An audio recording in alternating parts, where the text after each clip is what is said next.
Movie के start होते ही हमें एक बच्ची दिखाई जाती है जिसका नाम होता है एना। एना की बड़ी सिस्टर उसके बालों में एक क्रीम लगाती है, लेकिन जब वो उस क्रीम को वॉश करती है तो एना के कुछ बाल भी झड़ जाते हैं, जिसकी वजह से एना को काफी पेन होती है। फिर हमें एक कंपनी दिखाई जाती है जहाँ पर कुछ वर्कर्स विग्स बना रहे थे। इस कंपनी का नाम था मेडिसन और इसका एक स्पेसिफिक लोगो भी था। फिर हमें कुछ सालों बाद का सीन दिखाया जाता है जहाँ पर हम एना को देखते हैं जो कि अब बड़ी हो गई है। उसके बचपन में जो बाल झड़े थे उसके जख्म के निशान आज भी थे और आज भी उन जख्मों की वजह से एना को पेन होती है। यहाँ पर हम देखते हैं कि एना के बाल काफी फ्रीजी काफी कर्ली हैं, जो कि काफी क्रीपी लुक भी देते थे, लेकिन वो अपने बालों का ट्रीटमेंट नहीं करवाती थी। एना जो कि एक टीवी चैनल पर असिस्टेंट की जॉब करती थी। फिर एक दिन कंपनी का ऑनर टीवी चैनल की हेड को निकाल कर उसकी जगह पर एक मॉडल को एज अ हेड हायर कर लेता है, जिसकी वजह से सारा स्टाफ अपसेट हो जाता है। लेकिन क्योंकि वो एम्प्लॉय थे इसी वजह से वो कुछ कर भी नहीं सकते थे। इसके अलावा उनके पास और कोई ऑप्शन भी तो नहीं था। वहीं पर हम एक लड़के होस्ट को देखते हैं जिसका नाम होता है जूलियस। यहाँ पर हम ये जान पाते हैं कि जूलियस और एना रिलेशनशिप में थे, लेकिन उसी रात जूलियस एना से रिलेशन तोड़ देता है। एना जो कि ऑलरेडी काफी वरिड थी क्योंकि इतने सालों से वो इस टीवी चैनल के लिए काम कर रही थी, मगर उसकी कोई भी प्रमोशन नहीं हुई। यहाँ पर एना जूलियस से जेलस हो रही थी कि वो एक असिस्टेंट से डायरेक्ट होस्ट बन गया, जिसकी वजह से एना काफी दुखी थी और वो काफी रोती भी है। फिर लेट नाइट एना घर जाती है और घर का मालिक एना से रेंट मांगता है, लेकिन एना उसकी किसी भी बात का जवाब नहीं देती। एना की लाइफ पिछले कुछ अरसे से काफी डिस्टर्ब थी। नेक्स्ट डे चैनल की न्यू हेड जिसका नाम होता है जोरा, वो एना को अपने ऑफिस में बुलाती है और वो एना से पूछती है कि तुम इतने सालों से इस चैनल के लिए काम कर रही हो, तो फिर तुम्हारी प्रमोशन क्यों नहीं हुई? जिस पर एना जवाब देती है कि कभी किसी ने मेरी प्रमोशन के बारे में सोचा ही नहीं, क्योंकि कभी भी किसी ने मुझे सीरियस लिया ही नहीं। फिर एना जोरा के साथ इस चैनल की सक्सेस के लिए एक आइडिया शेयर करती है, और वो ये कि ये चैनल 24 आवर्स लाइव शो करे, जिसका रिजल्ट ये होगा कि चैनल को काफी सक्सेस मिलेगी। जोरा को एना का ये आइडिया काफी पसंद आता है, इसीलिए वो मजीद और इन्फॉर्मेशन एना से ले लेती है। फिर जाते जाते जोरा एना को कहती है कि तुम अपने बालों का ट्रीटमेंट करवाओ क्योंकि तुम्हारे हेयर्स काफी खराब हैं। इसीलिए जोरा एना को एक हेयर एक्सपर्ट के सैलून का कार्ड देती है। इसके बाद एना जाती है अपने अंकल के घर, जहाँ पर एना के अंकल उसे एक एंशिएंट बुक गिफ्ट देते हैं। एना के अंकल उसे बताते हैं कि इस एंशिएंट बुक में विचेस और बालों की कहानियां बताई गई हैं, लेकिन एना जो कि इन बातों पर बिलीव नहीं करती थी, इन बातों को फजूल समझती थी। इसके बाद एना अपनी आंट से कुछ पैसे लेकर उसी सैलून में जाती है, जहाँ पर हेयर एक्सपर्ट एना को हर स्टाइल की विग दिखाती है। उनमें से एना एक विग सिलेक्ट कर लेती है। एना उस विग को परमानेंटली अपने सर में लगवा लेती है। वो हेयर एक्सपर्ट एना की स्कल में स्टिचेस लगाकर उस विग को फिक्स करती है। एना देखती है कि वो बिल्कुल चेंज हो गई है और वो काफी खुश हो जाती है। फिर एना को एक लिक्विड क्रीम भी दी जाती है जो कि उसने अपने बालों में लगानी है। एना को ये भी कहा जाता है कि 1 वीक इन स्टिचेस में पेन होगी और 1 हफ्ते के बाद सब कुछ बिल्कुल ठीक हो जाएगा। एना को एक जरूरी बात भी बताई जाती है जिसे उसने जरूर फॉलो करना है, और वो ये कि कभी भी इन बालों पर पानी नहीं लगने देना। इसके बाद फिर से घर का मालिक एना के पास आता है और वो एना को लास्ट वार्निंग देकर वहाँ से चला जाता है। फिर आधी रात को एना अपने अंकल की वो दी गई एंशिएंट बुक को पढ़ती है। उस बुक की स्टार्टिंग में जो स्टोरी थी उसे एना पढ़ने लगती है कि एक दिन एक लेडी अपने काम से घर जा रही थी। रास्ते में उस लेडी को एक ट्री नजर आया जो कि काफी वियर्ड लग रहा था, और अजीब बात तो ये है कि उस ट्री में बाल उग रहे थे। उस लेडी ने ट्री पर लगे हुए बालों को काट लिया और उसकी एक विग बनाई। स्टोरी में आगे क्या हुआ ये पढ़ने से पहले ही एना को नींद आ जाती है और वो सो जाती है। नेक्स्ट डे एना जब अपने काम पर जाती है तब सब लोग उसे देख रहे थे और एना की लुक चेंज होने पर उसकी काफी तारीफें भी की जा रही थी। मीटिंग में जोरा एना के उस पूरे आइडिया को चुराकर अपना नाम लेकर सबको बताती है। मीटिंग के बाद एना जोरा से चैनल की होस्ट बनने की डिमांड कर देती है, जिस पर जोरा एना को कहती है कि ठीक है मैं तुम्हें सोचकर बता दूंगी। फिर हम देखते हैं कि आधी रात को मकान मालिक नशे की हालत में एना के रूम में आता है, लेकिन एना उसे नाइफ से स्टैब कर देती है। तब मकान मालिक के शोल्डर से खून आने लगता है और तब वहाँ पर एक अजीब चीज होती है। एना के बाल उस मकान मालिक की बॉडी में घुसकर उसका सारा खून पी लेते हैं, जिसकी वजह से मकान मालिक की डेथ हो जाती है।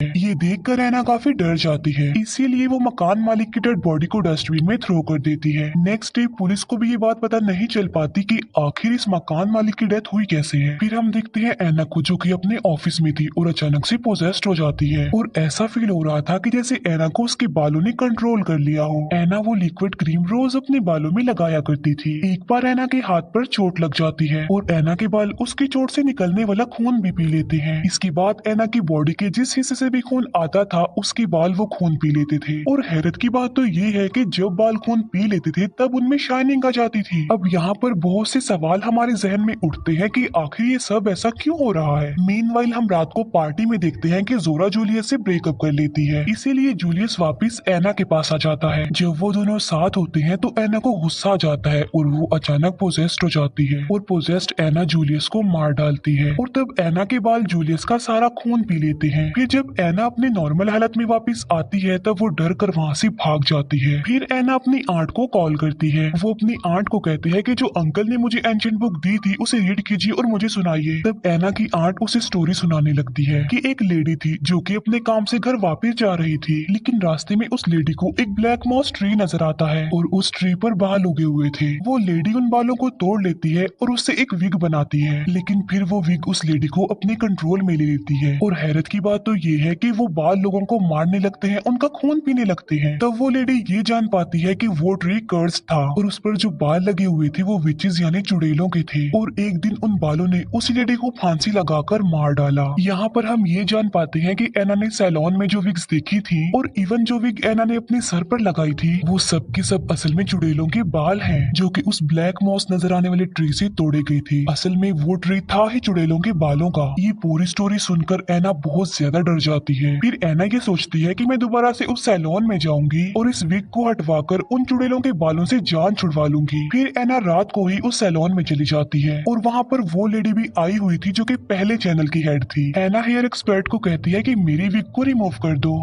लेकिन जैसे ही हेयर एक्सपर्ट सीजर को बालों के पास लेकर जाती है वो बाल मूवमेंट में आते हैं और उस हेयर एक्सपर्ट को मार डालते हैं और फिर वो बाल एक एक करके सैलून में सभी लोगों को मार डालते हैं, जिनमें चैनल की हेड भी शामिल थी। फिर वो बाल सब लोगों के खून को सक कर लेते हैं। एना बुरी तरह डर जाती है और वो अपने ऑफिस में आ जाती है। एना वहाँ पर एक डेड बॉडी देखती है जिसके खून को सक कर लिया गया था ऑलरेडी, जिस पर एना सोचती है कि ये किसने किया है, मैं तो वहाँ नहीं थी। तो वहाँ पर एना को जोरा मिलती है जिसे भी उन बालों ने पोजेस कर लिया था, क्योंकि जोरा ने भी विग लगवाई थी। जोरा डर जाती है और वो अपने बाल काटने की कोशिश करती है, लेकिन तभी वो बाल उसे फांसी लगाकर मार डालते हैं। यानी एना सिर्फ अकेली ही नहीं थी जिसने अपने सर पर चुड़ैलों के बाल लगाए थे, बल्कि सिटी में बहुत सारी ऐसी फीमेल्स थी जो उन चुड़ैलों के बालों की विक्टिम्स बनी। फिर एना अपने ऑफिस में जाती है। एना को बताया जाता है कि जोरा और जूलियस कहीं पर चले गए हैं, इसीलिए अब शो की होस्ट एना को बनना पड़ेगा। तब एना खुशी खुशी शो को होस्ट करने लगती है और तभी वहाँ पर आ जाती है जोरा। अब जोरा तो मर चुकी थी तो फिर वो यहाँ क्या कर रही है। असल में वो बाल अभी तक जोरा को कंट्रोल कर रहे थे।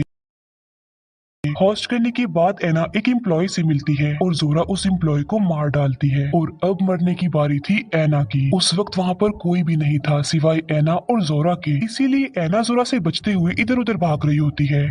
भागते भागते एना एक रूम में जाती है जहाँ पर एना देखती है कि वहाँ पर बहुत सारे विचेस हैं, बाल हैं और उनकी विग्स पड़ी हुई हैं। ये देखकर एना वहाँ से भाग जाती है। तभी वहाँ पर एना को उसकी एक फ्रेंड मिल जाती है और वो दोनों वहाँ से भागने लगती हैं, लेकिन रास्ते में ही एक विच एना की फ्रेंड को मार डालती है। एना खुद को बचाने के लिए एक वॉशरूम में छुप जाती है और एना को मारने के लिए बाहर जोरा और बहुत सारी विचेस वहाँ पर होती हैं। एना को उसकी मौत सामने ही नजर आ रही थी, इसीलिए वो मरने के लिए बिल्कुल तैयार थी। तब एना सिगरेट जलाने लगती है। तभी एना को वहाँ पर एक फायर पंप दिखाई देता है, तो एना उसके पास जाकर लाइटर जलाती है, जिसकी वजह से सारा पानी एना, जोरा और वहाँ पर जितनी भी फीमेल्स थी सबके सर पर गिर जाता है। यानी उन सबके बाल अब गीले हो चुके थे। एना अपने सारे बालों को स्टिचेस समेत ही उखाड़ कर फेंक देती है, क्योंकि विचेस के बाल पानी में काम नहीं कर सकते थे। इसके बाद एना बाहर आ जाती है और वो देखती है कि सारी औरतें मर चुकी हैं, लेकिन जोरा अभी भी जिंदा थी और अभी भी जोरा को उन बालों ने कंट्रोल किया हुआ था। लेकिन एना उसे इग्नोर करके अपने घर आ जाती है। अब एना बिल्कुल ठीक हो गई थी। नेक्स्ट एना ये जान पाती है कि जो लिक्विड क्रीम उसे बालों में लगाने के लिए दी गई थी असल में वो पिग का खून था, जिससे बालों को खून मिलता था। लेकिन चुड़ैलों के बालों का इतने से खून से कुछ नहीं होने वाला था, इसीलिए उन बालों ने इतने सारे लोगों को अपना शिकार बनाया उनका खून पीने के लिए। तभी एना उस एंशिएंट बुक में एक लोगो देखती है और वो लोगो होता है मेडिसिन कंपनी का लोगो। यानी इस सब के पीछे मेडिसिन कंपनी का हाथ है। कंपनी के लोगो वाले ट्रक को हम पूरे सिटी में घूमता हुआ देखते हैं। ये ट्रक असल में सब लड़कियों पर नजर रखने के लिए घूम रहा था और यहाँ पर एक बड़ा राज रिवील होता है, यानी मेडिसिन कंपनी का ऑनर और इस चैनल का ऑनर एक ही पर्सन था। इसके बाद हम एना की सिस्टर को देखते हैं जो कि विग लगवाने के लिए उसे सैलून में जा रही थी। इसका मतलब ये है कि ये सिलसिला कभी भी खत्म नहीं होगा, ये चलता रहेगा। और पूरी सिटी में जो जो भी ये विग्स लगवाने जाएगा वो इन बालों के उन चुड़ैलों के कंट्रोल में आ जाएगा। फिर हमें वो ट्री दिखाया जाता है जिसमें विचेस के बाल उग रहे थे और उन बालों ने तो पूरे जंगल को ही अपने कंट्रोल में किया हुआ था। और ये मूवी यहीं पर एंड हो जाती।